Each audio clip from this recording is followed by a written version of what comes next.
Hi, my name is John McColgan. I'm the Department Chair in Mathematics here at Roxbury Community College, and I'm here today to explain to you why you're taking a co-req math course.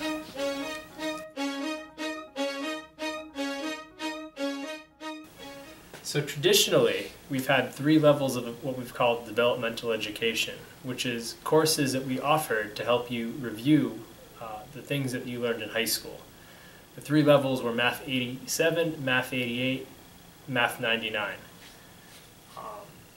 These were what we call developmental math classes. And there was a couple of drawbacks to them. One of the drawbacks were students didn't earn college level credit.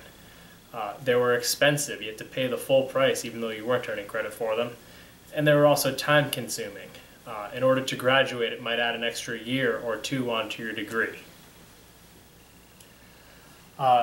The reason we offered it, though, was for two things. We wanted to prepare students to take college-level classes and also to pass college-level classes.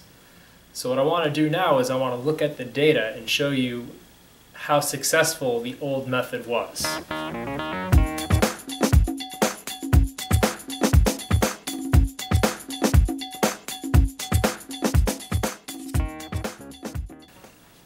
So let's take a look at Math 87 students, and 87 was the lowest level class. So this circle here represents all the students who took Math 87 between fall 2010 and fall 2016. We had 2,636 students, most of whom passed. We had 1,777 students who passed and 859 who didn't pass for whatever reason.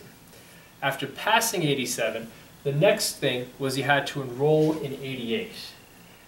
And we had 1,173 students who did end up signing up for Math 88.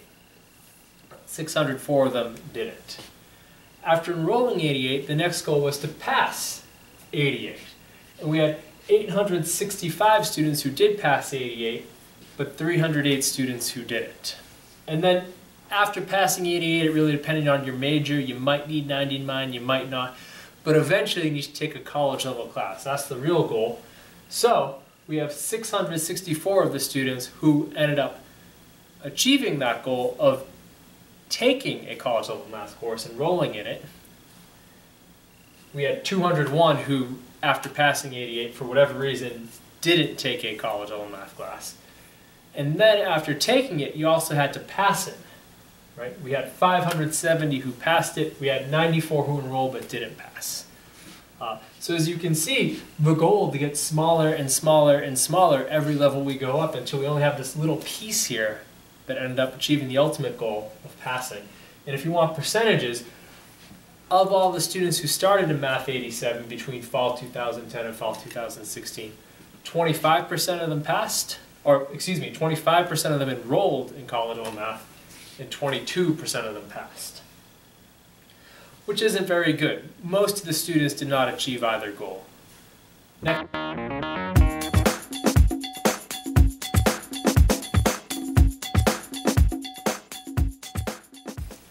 So here, again, this circle represents all the students in Math 88 between fall 2010 to summer 2017. We had 1,280 students who started at Math 88. And of those 1,280 students who started at Math 88, 905 of them passed. And after passing 88, depending on your major, you might need 99, you might not. But the ultimate goal was to go next to a college level math course. And we had 640 of those students who enrolled in the college level math course and 265 who didn't. And then the next goal is to pass that college level math course. We had 543 of the students who passed the college level math course and 97 who didn't. And again, every single step along the way, this goal piece got smaller and smaller and smaller until we're left with, a little bit less than half of the students who achieved the ultimate goal. And if you'd like percentages, I have them on the next slide. And here are the percentages. 50% of the students, exactly half of the students who started with Math 88, eventually enrolled in a college level math class, and 42% of the students passed that college level math course.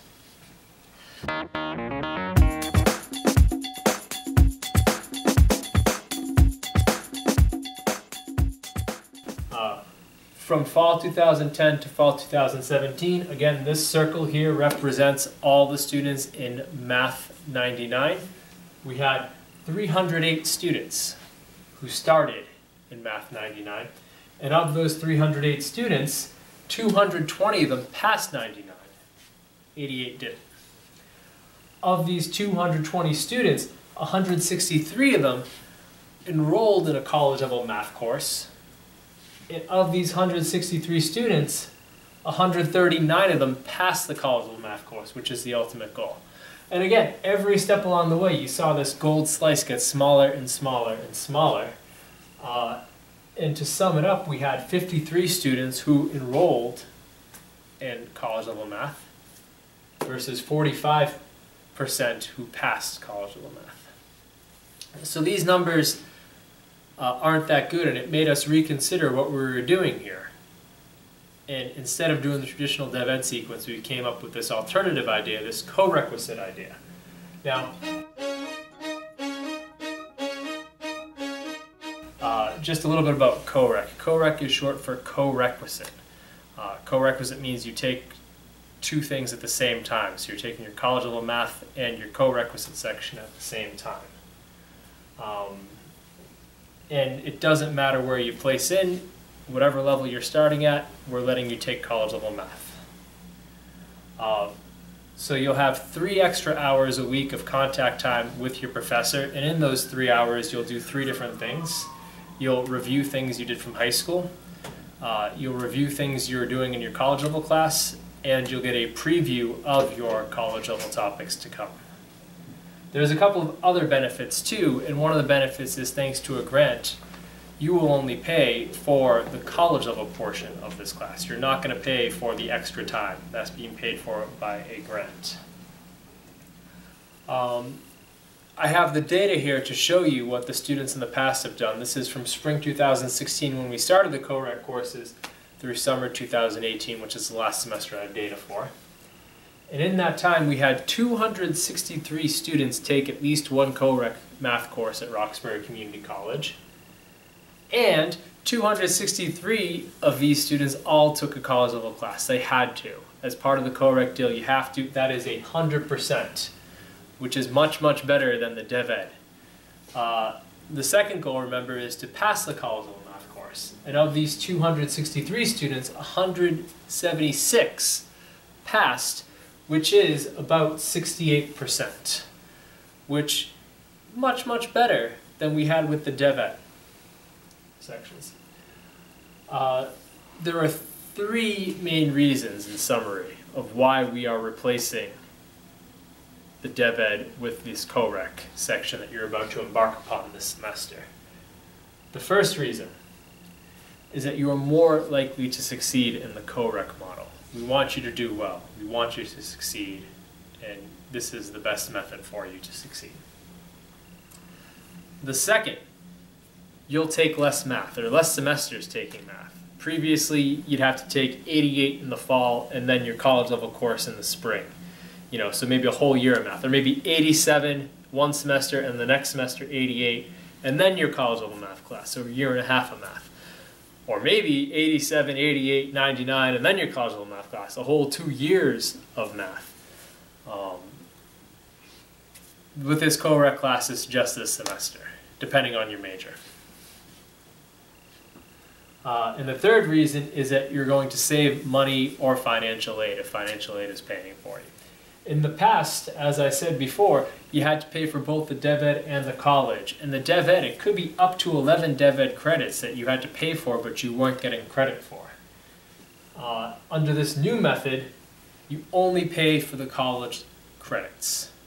So you're saving the cost of 3, 7, 8, or 11 credits depending on where you placed and what your major is. So that could be a lot of money. It could be a lot of money. And just one last time, just to summarize and show you all the data together, if you had placed into Math 87, you would have had a 25% chance of ever getting to college-level math and a 22% chance of ever succeeding in college-level math. If you started at Math 88, you'd be a little bit better off. You'd have a 50% chance at starting at starting a college level math class, and a 42% chance at passing that college level math class. If you started at 99, you'd have a 53% chance at going to Math 100 plus, a college level math class, and a 45% chance of passing that. Whoops. But with this co-req model, you have a 100% chance at taking a college level math course, which is what you're here for, and you have a much, much higher percent chance at passing that college level math course. As I said before, you are not paying for the extra time. That's being paid for by somebody else, by grants and by the college, and a whole bunch of things. The reason why they're willing to do that and pay for you to do this is because of this data that we have. We've been very, very fortunate at RCC to have hardworking students who are dedicated, who are willing to do the work, put in the time, and succeed. And when I show this to our board of trustees, or when we show this to people when we're applying for grants, they're very, very impressed. So I ask you, take this seriously, do the best you can, and don't give up.